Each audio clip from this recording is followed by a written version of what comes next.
The call came at 6:52 in the evening, right as I was locking up the studio. My accountant's name flashed on the screen, and I remember thinking it was odd. Denise never called after 5. She always emailed. Emails could wait until morning. Phone calls meant something couldn't. "Maren," she said, "I need you to look at something before you go home tonight." I stood there in the parking lot with my keys still in my hand, the cold coming off the asphalt through my shoes. "What is it?" "There's a withdrawal from the business account, $41,000, wired out 3 days ago." A pause. "It has your electronic signature on it. I hadn't signed anything.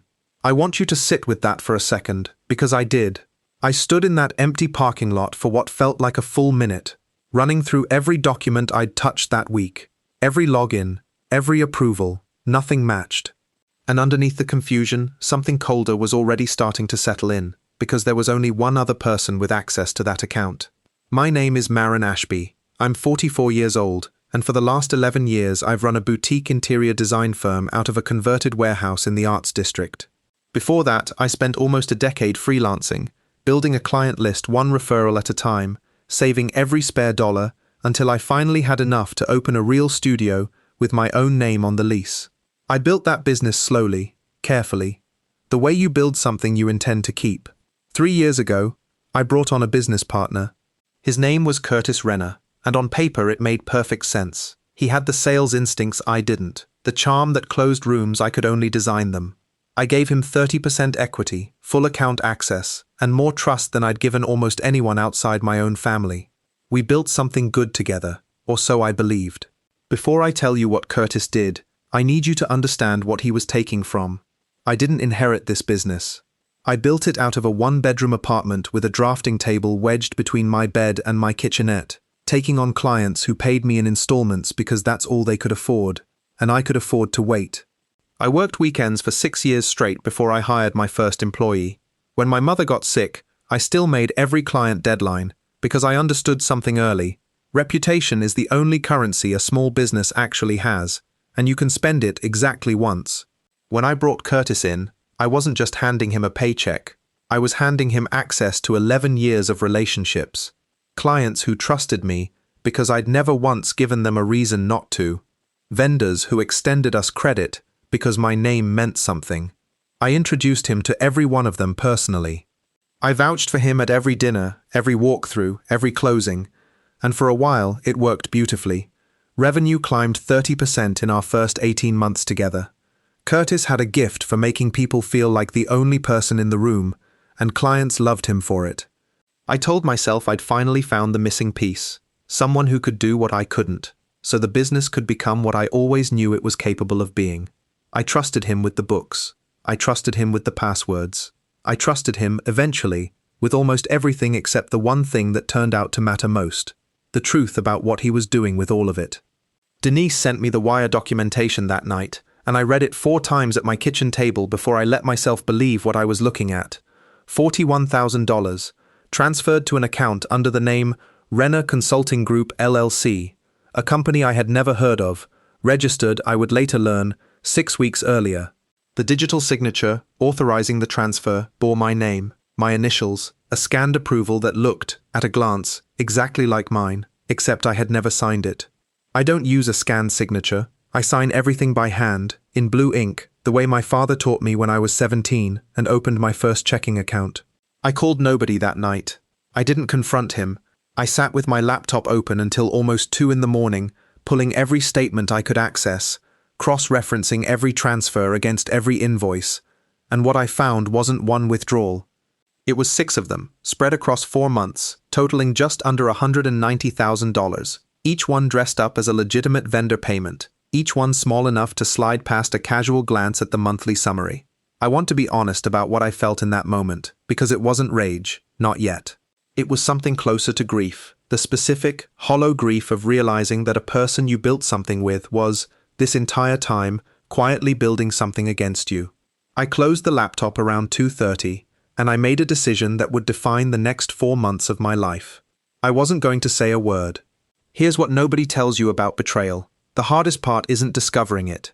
It's living beside it afterward, every single day, with your face arranged into something that looks like normal. I went into the studio the next morning at my usual time. I said good morning to Curtis, the way I always did. I sat through a client meeting where he charmed a couple into a kitchen renovation, and I smiled at all the right moments. And inside, every part of me was cataloguing, watching, waiting.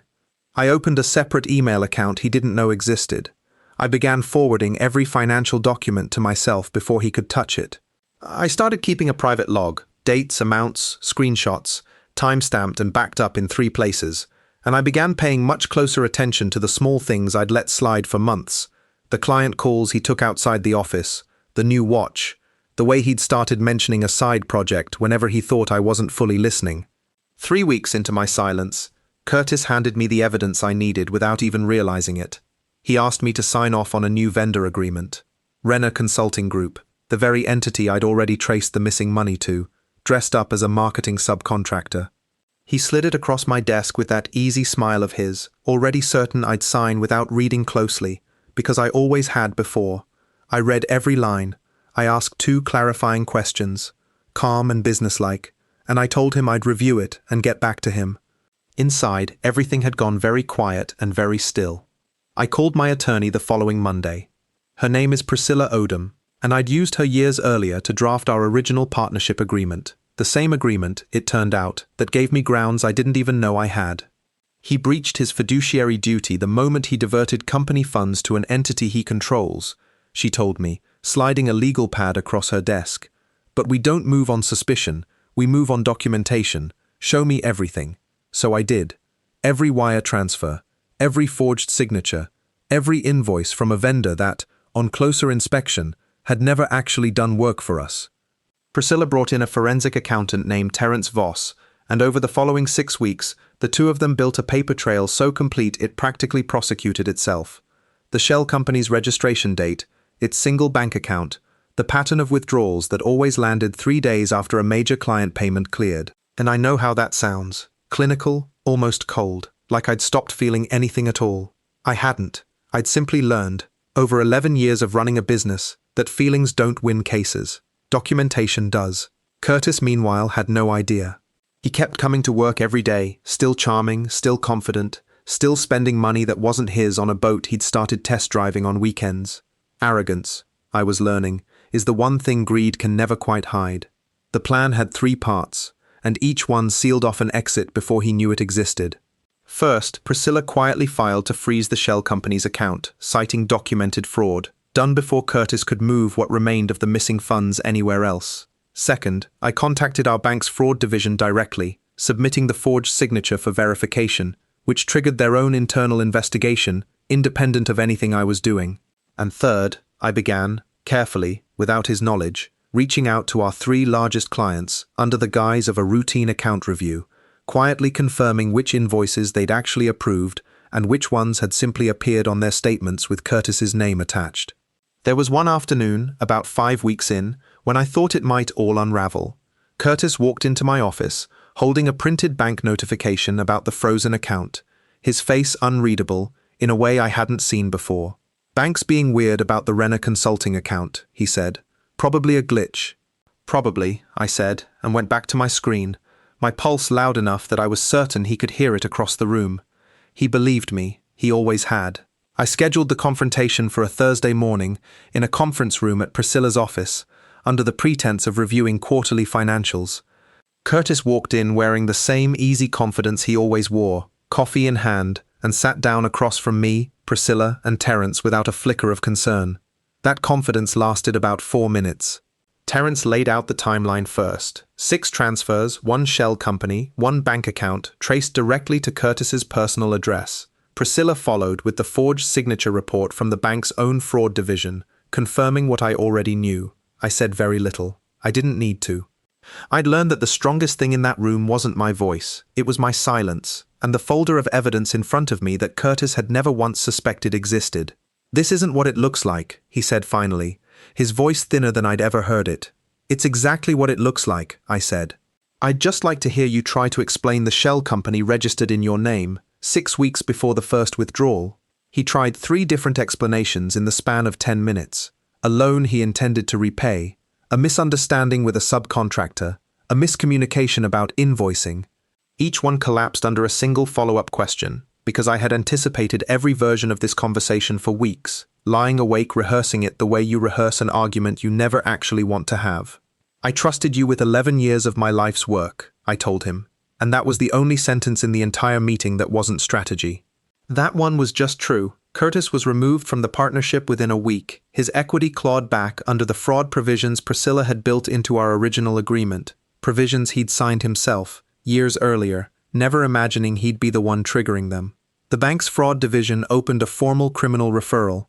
6 months later, he pleaded guilty to wire fraud and forgery, ordered to repay the full $189,000, plus restitution costs, and given 18 months, most of it suspended, alongside 5 years of probation.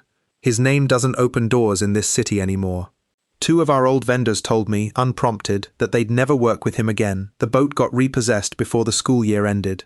I never told our clients the full story. I didn't need to.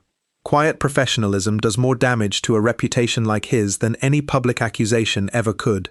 The studio is mine alone now, and it's doing better than it ever did with 2 names on the door. I hired an operations manager I trust completely, and this part still makes me laugh a little, in the dark humor way you earn after something like this. I now require 2 signatures and a callback confirmation on any transfer over $5,000. Curtis taught me that lesson, even if it wasn't the one he meant to.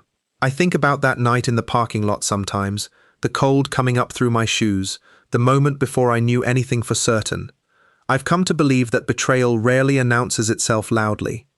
It usually slides in quietly, disguised as something ordinary, a signature, a wire transfer, a person you'd already decided you could stop watching closely. If there's one thing I'd want you to take from this, it's that trust and vigilance were never actually opposites. You can give someone your full trust and still keep your own records. You can believe in a partnership and still read every line before you sign it. I'd love to know, have you ever discovered a betrayal hiding in plain sight, in something as small as a signature? Tell me in the comments below. If this story resonated with you, hit like, subscribe for more stories like this one, and share it with someone who needs the reminder that patience, not panic, is what actually wins. This story is a work of fiction, inspired by real patterns of financial betrayal. Names, identifying details, and events have been changed or invented.